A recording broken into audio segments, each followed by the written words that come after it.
We have to follow our own intuition. We have to feel into our own body. We have to trust our senses. We have to know that if something is making us better, it is making us better, and it doesn't really matter why, and that's enough.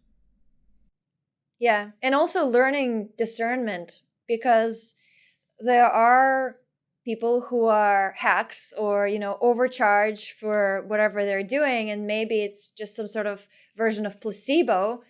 And there's a technique that a person can learn in just a few sessions to do it on their own, rather than go to some practitioner and pay thousands of dollars every time.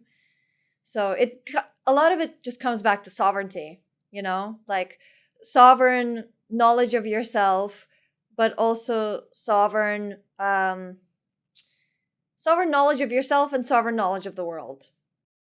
Yeah, and trusting that word of mouth really matters. This is how we used to, if you imagine a world in which we lived in much smaller communities and you knew everybody that you grew up with because you grew up with the same 250 people, you didn't have a trust problem. You knew whether you could trust people or not. You'd be like, this person consistently shows up and I can't rely on that person, and that's not going to be my medicine person.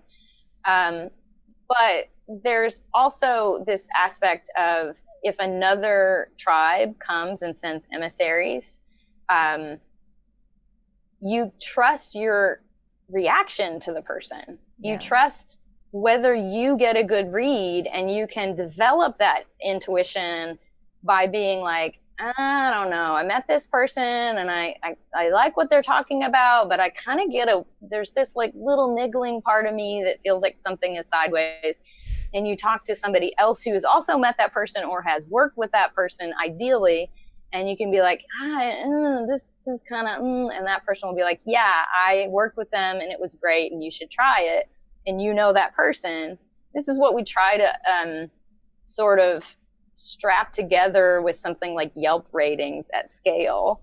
On humanity, we think that we have to have this humanity scale problem of how are we going to rate healers, and then we're going to get into accreditation and these big systems of trust that we've sort of delegated out to an accrediting authority.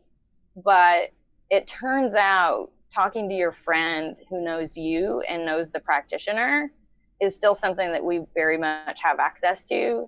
And once you tap into kind of the community of people who are healing themselves and doing this work, they know you, they know the people they've worked with and had good results with. That is far more powerful than something that's published in a journal.